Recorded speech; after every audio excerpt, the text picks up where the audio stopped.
Hey everybody, this is Steven with Improbable Wargaming. We're here with Travis to talk about player place terrain. So let's get into it. Yeah, we've had a lot of questions in our Discord about player place terrain, how to properly place things, how to, what we should and shouldn't worry about as we go into the 10th edition competitive scene. A lot of the tournaments around here are running player place terrain. Exactly.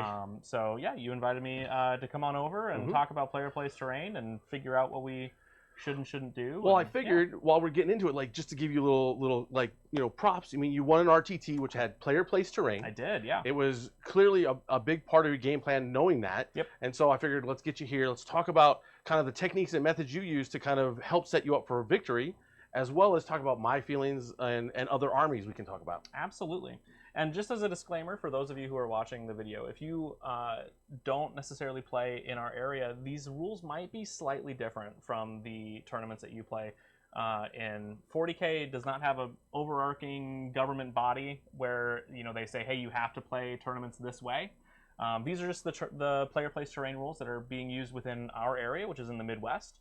And I would expect that you would see this pretty much everywhere. We're all kind of using the same rules or kind of going off of the same mindset. A lot of TOs talk to each other to try to figure out what we want to do to make everything correct. Exactly. But if you happen to go to a RTT or a GT somewhere and they're using player place terrain and it's not quite the same as these, please don't come at us. It might be different. So it's very important going into a tournament to look at your player pack and see what the rules are for your player place terrain. It's true. And don't be like me and just show up.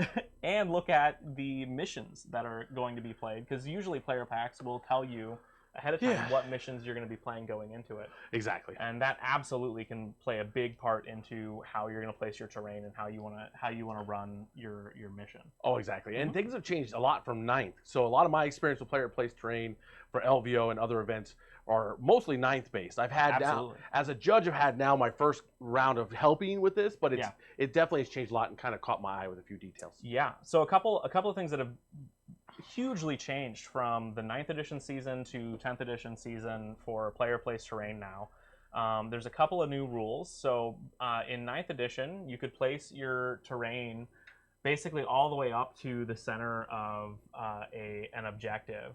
You couldn't be on the 40mm puck or the imaginary 40mm puck, but you could go all the way up to the edge there. On top of that, you couldn't put other ruins within 6 inches of another ruin. So essentially what that led to is it led to a meta where what you really, really wanted was first place terrain placement. Oh yeah. If you were able to roll and determine whether attacker or defender, you picked defender 100% of the time, because that gave you first terrain placement. And I think probably 99% of the time what would happen is if you got defender, what you do is you take a big piece of terrain, maybe even a larger ruin piece, and you put it. So in this scenario, we're kind of talking about, we'll say like this is a deployment zone over here, and that's his home field deployment zone. So we're doing hammer and anvil deployment here. You would take a big piece of terrain and you'd put it right up in the middle, right there, facing you. And what that allows you to do is it allows you to have a safe place to move up your infantry and put them in here and on the objective. And your opponent can't place a terrain piece within 6 inches of this, so they can't be on this terrain or on this objective at all. That has changed for the 9th edition or for the 10th edition season, and I'm all for it. The rules now are you cannot place a terrain feature within 1 inch of an objective marker. So that's that 40mm circle in the center of the objective marker. So you have to be 1 inch away from it. On top of that, all terrain pieces can now be placed just outside of 4 inches from any other terrain piece. It's huge.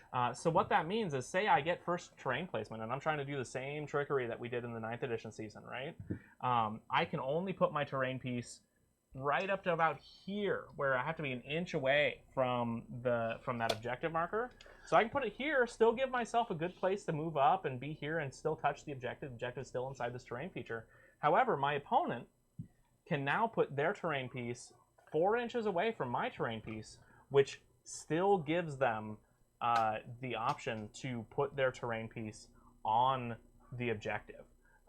So they're still also getting a safe place to bring their infantry in to stand on this objective. It's not a lot area to be put on the objective, but I'm getting basically the same amount of space. And honestly, this is a great setup if you're a melee-based army Absolutely. or have very good melee, because then you've got this great terrain to move across. If you gain control of this, your opponent's going to have a real hard time digging you out. Right. And so this could be a huge mistake if your opponent's army wants to be in the center of the board. Absolutely. If you're playing into something like your melee-based Chaos Space Marines with Possessed now, or you're playing into Custodies, Black Templar, Dark Angels to an extent. Yep. Absolutely. Or even Orcs you don't want to dig out of those buildings. Or my personal army that I'm running right now, Necrons, putting a big Lich Guard squad right up in the middle there and having a place where you can stage out to be able to do stuff is really important. And now with these rules, basically both players can play the same game. Which is really, really great. I love it. It definitely feels like they've taken, with these rules, they've taken the first player terrain placement advantage, and it's really come down. Like, you don't get a huge advantage for placing your first piece of terrain anymore. It feels definitely more fair. I think that now knowing that the going first is less important when it comes to placing terrain. Now it's focusing on what you need to accomplish as a player, as a pilot of your army. What does your army want to do? And focusing more on that versus the blocking stuff.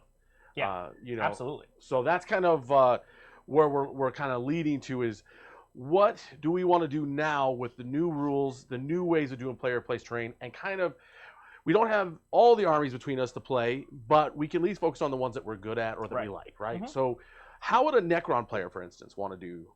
So what a lot of Necron players are running now, they are running the larger bricks of Lich Guard, which are very, very durable melee units. They don't shoot. They just want to get into melee.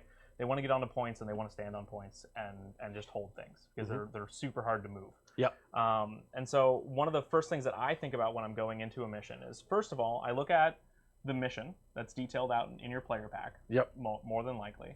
And we look at the mission, we determine what are my objectives for this mission.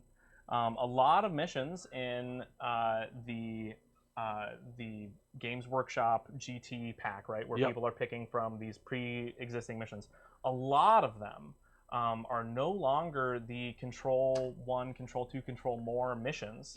A lot of them only revolve around controlling basically 2 points. So all you really need, and some of them don't care about your home field objective at all. They're worth almost nothing now. Right, and so, but a lot of them still do, but some of them don't. So you have to be really cognizant of that going into your tournament and going into your round. Is what is the mission that we're playing, and what do I need to accomplish in order to succeed? Primary is 50 points now. Secondaries are only 40 points now. So primary is a huge part of the game. So think about that going into your player placement, player place terrain placement of what do I need to do. And so if I'm looking at a board like this and I'm thinking to myself, I only need to be on 2 points, right, to succeed. I'm going to be looking at potentially controlling the center objective. But if I look at my opponent's army and I see that they have units that are going to bully me off of the center objective, Lich Guard only have 1 OC. So if I'm staring at like Custodian Guard or something like that, right, that have 3 OC, right, and are just like bullies in melee, right, I might think about protecting the center objective a little bit, but in my mind, knowing I'm really not pushing for this objective, I'm gonna try and secure this one over here, because holding my home field objective is rather easy, so I can control that. But controlling just one more is one thing, and then maybe set up firing lanes to be able to shoot into a center objective or into my opponent's home field to try to deny them. And let's kind of see how that goes. Let's say in this instance you got first placement. Sure. What would you kind of do? So the first thing that I would do is I need to think to myself, where am I heading and where am I going, and how are my units going to get there, right? So what I would do is I'd look at my opponent's army and I think to myself, is this a melee focused army? Is this a shooting focused army? Because if it's a shooting focused army, I want to limit the number of shooting lanes that are coming into my deployment Let's zone. say you're going into Drukhari. Okay, so a little bit of both. Basically, like they could be running incubi that are pretty dicey in melee, I assume still. They're not bad. And they could, but they also could be running whatever, like 30 some odd dark lances. And more likely, like, I don't want to get shot by that. So the first thing that I would do is I would take, I don't necessarily have to worry about putting a big piece of terrain here in the center. Yep.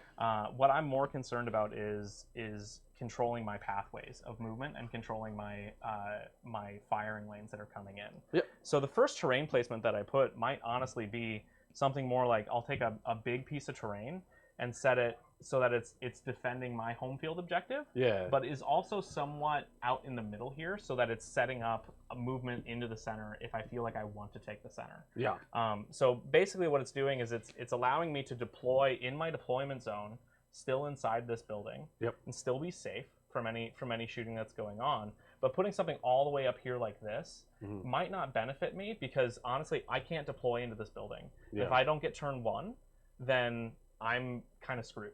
Where like I have a unit here on my line wanting to get into this building, and they're just kind of hanging out and standing in the middle of nowhere. So always be cognizant of like what happens if I don't get first turn. Yep. What happens if my opponent gets first turn and they have a ton of shooting, which is totally the meta right now. Yep. So I will deploy something like this. Yep. Where like I'm more in the midfield here, where I can still deploy into this building, and it's shutting down firing lanes onto my home objective, onto my home field. Yeah, for sure. And then like as a Drakari player, knowing that I'm more shooty with some melee support, my usual thought in this instance, especially if I see like him pushing back like that, is I'm not going to come up all the way, but I'm going to get close. And the logic here for me is that I'm going to have units staged here to counterplay. Yeah. And so I'll bring something here to control it, have something staged for the second round of fights when and if you clear me off, and then creating kind of potentially open lanes where I can fire at you too if you're on that point. Absolutely. Yeah. So as I'm looking at this and I'm seeing this piece of terrain coming down here, the board is starting to kind of work its way into reality, right? Where you're like, okay, now we can kind of start to see there's blocked firing lanes from this direction, and we've kind of divided the board into here's this big open area here where we can shoot, and here's this big open area where we can shoot, and then the same thing's going on over here. So if I want to shut that down, what I would do is I'd take another piece of terrain here, and I'd actually come forward a little bit with it, and bring it on into the front of my my building here, right? And so I'm going to stay 4 inches out. 4 inches is not that far anymore, but you have to also understand a lot of times your terrain pieces will have areas on the outside to designate area terrain. So that can sometimes be a full inch. So 4 inches away from another building can sometimes be 6 inches away for movement purposes. Yeah, exactly. So I'd put something like this, where what we're doing here is we're kind of shutting down shooting lanes coming this way. Like you have to move all the way over to about this point to be able to shoot through this gap between these buildings. And not only that, it's a very thin gap to be able to shoot through there. So being able to control that lane of shooting basically shuts down this area here from being able to shoot into this area. And what I'm doing is I'm scaling up my ability to move on to this point. And this point, really, because I can move a unit into this building, and then I can jog over to this building. And then I can scale from here to here, either way. And what I'm really doing is I'm saying with this placement, I'm kind of saying you can have this one, this point here, and if you do have this point here, there's going to be a lot of open space over in here for you to be able to cross because I'm a shooting army primarily. So if you want to cross this big open space to try to get to me, I'm going to be able to take shots at you. Exactly. And then for me, I think more in triangles. Like I know you're like you're thinking of the 2 points. For me, my mentality is I want to kind of create a fortress here that I'm working for, and shutting down shooting lanes. For me, when I see this reaction, then I'm just coming up outside of an inch. I'm creating an opportunity to take this point, potentially hold it, and then still have the ability to have open lanes firing through here, being able to potentially support attacks going into that area. So and this is I'm mostly okay with this because again we're this shooting lane here has mostly been shut down by these 2 terrain placements, and putting a terrain piece here really only opens up a shooting lane into my deployment zone through this area here. And for me, I'm more looking at that angle, but I agree with you. Oh, absolutely, but I don't have to deploy it. Exactly. But that's a way of shifting your opponent. They're like, oh, I don't want to go over there, and then maybe that's what you're trying to do. And then at that point, we could take we could go a couple different ways. We both have one more smaller piece, and then we both have what we consider forests. That's correct. So a forest piece. And for our player place terrain, you can actually put a forest all the way up against the side of the thing. Yep. Me personally, I don't like forests. I don't know an awful lot of how to utilize these to their greatest extent. Yep. And so oftentimes they end up just kind of being out somewhere, and I don't overly care about them. Yeah. So oftentimes like a forest piece, if I want to, since I got first placement, you're getting last placement, right? Yep. So if I want to just see, at this point, if I just want to see what you're going to do next, like I don't even know. I could take my forest and I could be like, all right, forest is over here. Yep. It's going to hang out here in this corner if I don't care about it. Or I could put it somewhere up here if I wanted to maybe use it to give cover to a shooting unit that wants to go that way. Yeah, for sure. And then ultimately, like, my kind of logic is then creating like a little bit of a blocking of a shooting lane, but giving me a little bit of an anchor over here, so that way he's not like, as I'm destroying everything, he's not over here just getting free shots on me. I can at least do this. If I put it this way, potentially, if he's really clever, he can move models out this way, come across this way. But knowing that and thinking about the future, kind of creating that. Absolutely. And then in this situation, honestly, I think what I would do is I'd take this piece and I'd put it something like this, probably. Yeah, a lot of staging and areas. Yeah, where I'm going to be able to deploy into this this box here, into this this piece of terrain, and be safe from any shooting that's coming in here. And then this gives me a shooting lane. There is a shooting lane right across here, right? So I could put a unit of Locust Heavy Destroyers, or even my Doomsday Arc could potentially hide back here. And then be able to just kind of like scale over and shoot into things going that way. Yeah, for sure. And then, I mean, for me, depending on who I'm facing, like if let's say we're doing more of an open board like this, I might put this here because of the fact, let's say I'm dealing with artillery. I want my guys to have a little bit of cover, so I can deploy them in there. If we're not worrying about that, then I often will just put it out like you, just somewhere just to fill the board space and not worry about it. Just depending, like if you're dealing with Imperial Guard, you're like, okay, I need a place to put so I can at least get -1 to their AP and things like that. So there's a lot to consider. And this board allows, at least in my mindset as a Drakari player, a lot of dynamic movements with my boats. Allows me to have some good, strong cover play. And some decent shooting angles. Not great ones, right? The fight is definitely going to be happening in the middle of the board with some little skirmishes around the sides, but it's definitely not like, oh, I sit here and just blast your whole army. Right, and I think that's the big thing that is a negative that a lot of people say about player place terrain. Is that it allows for an unfairness between armies, and I think what that really relies on is how good the terrain models you're using for your if you like. And I didn't mean to interrupt you there, but like playing at like LVO, for instance, some of the tables were like this, beautiful, good blocking terrain, and you'd have other ones that were tiny little walls, and you were like, and that could make it really swingy depending on what army you face. So if you have a tournament with good terrain, you're going to be happy. The biggest thing, and this kind of come back to what we've been kind of running through, is you got to practice it. Like, and this is honestly, how many times have we been at JCD and Hobby and someone's like, hey, can you set a table up for me? I don't know how. This is a great way to learn how, because one, you're learning how to play a style of a tournament. Two, you learn quickly how to set up your own tables.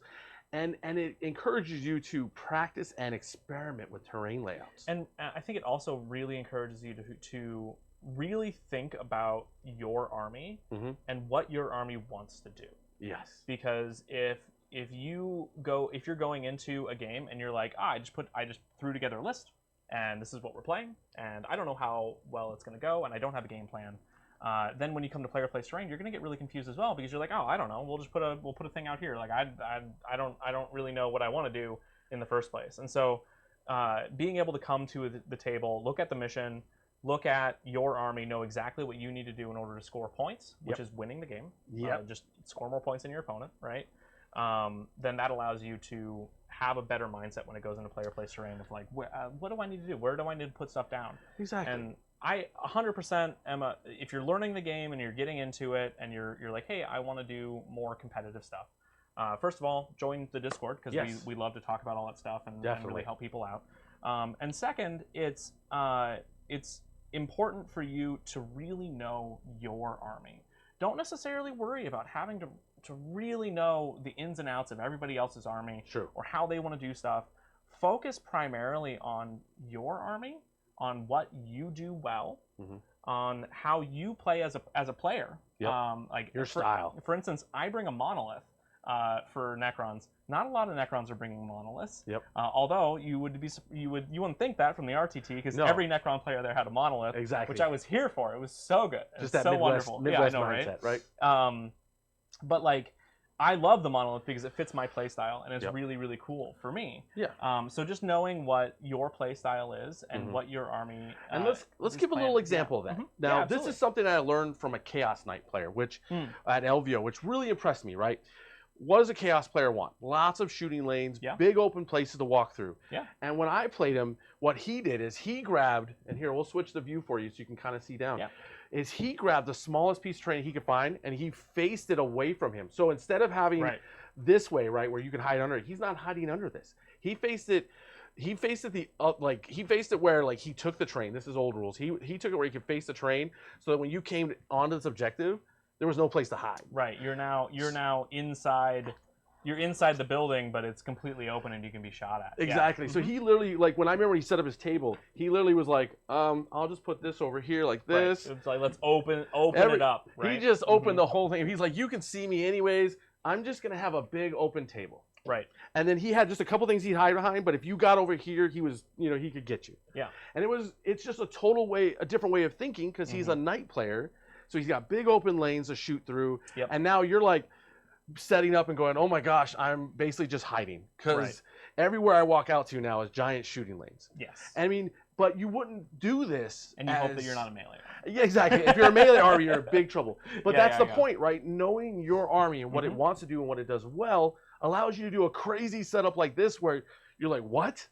Absolutely. And it just catches you off guard, because I had to play into this and I was like, holy cow. I had a very similar experience. The first tournament I ever went to, the first big tournament I ever went to, Bug Eater. Yep. My last round I played against Tom Cohen, who's an amazing Imperial Knights player, and absolutely trounced me.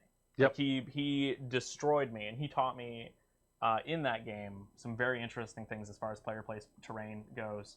It was unfortunate that I learned all of those lessons at the last round of the tournament, but it was amazing to be able to know. To take a loss like that and be able to glean a lot of information from it and be like, okay, this is how people can run this and people can do stuff. And how do I set up terrain in the best way for me to be able to do that? And that was one of the things that he pointed out to me from that very first tournament was, have terrain like more further forward to for you to be able to stage up on. So for instance, on this one where I put a terrain piece here, and then my next terrain piece was here. And this is not only shutting down sight lines, but it's giving me things to stage up into, where I can deploy into this, and then my next move can go into here and still be safe. And then my next move could be maybe peeking out from around here and shoot into stuff, or I can move forward here out onto this point. Exactly. Have a game plan. Have a mindset of, this is what I'm doing first, this is what I'm doing second, and then when we get into turn 3, where a lot of games are often decided now, then you can kind of do whatever you want to do. And what makes this interesting, too, is this shows you the kind of style armies you play where they're slower moving, right? Because you're keeping them closer, where me, you can tell I'm an elf player because I'm like larger gaps, because I can cover that gap easy. And Lich Guard move 5 inches, man. Exactly. They're not fast. But one thing you also have to consider when you're doing placement like this as well is the size of your models. Yes. So, like I said, I play with a monolith. A monolith is, if you don't know, is a 6x6 square. It is a block. It really is. That is sometimes hard to move through terrain. And when you're deploying terrain 4 inches apart from the other ones, a monolith cannot move through here. Now, if we were playing with terrain that did have the 1 inch area terrain around the edge, where you're 4 inches away from another thing that has 1 inch, that is 6 inches of space in between the terrain. So you can play it a little bit that way. But you do have to be cognizant of it as you go in. If you're playing Tyranids and you've got big beefy models that need to move around, like a Hyrule or something, get through things, or the guy at the RTT that was bringing the whatever big that is the Hierophant. The Hierophant. That's what it's called. Hyrule is a thing as well. Oh, there's it is. A Hierodual. There's a Hierophant. There's a Harridan. It all sounds. It's not as bad as Space Marines with there you go. Inceptor, Interceptor, sure, whatever stuff. But you have to be cognizant of this. Like don't block yourself in where you're like, oh, I place this terrain here, I place this terrain. Yeah, you piece kind of here, beat yourself. and I've made myself like this hole where I can't get through. Exactly. So for me, when I'm playing a monolith deep strikes. It comes down, in turn 2.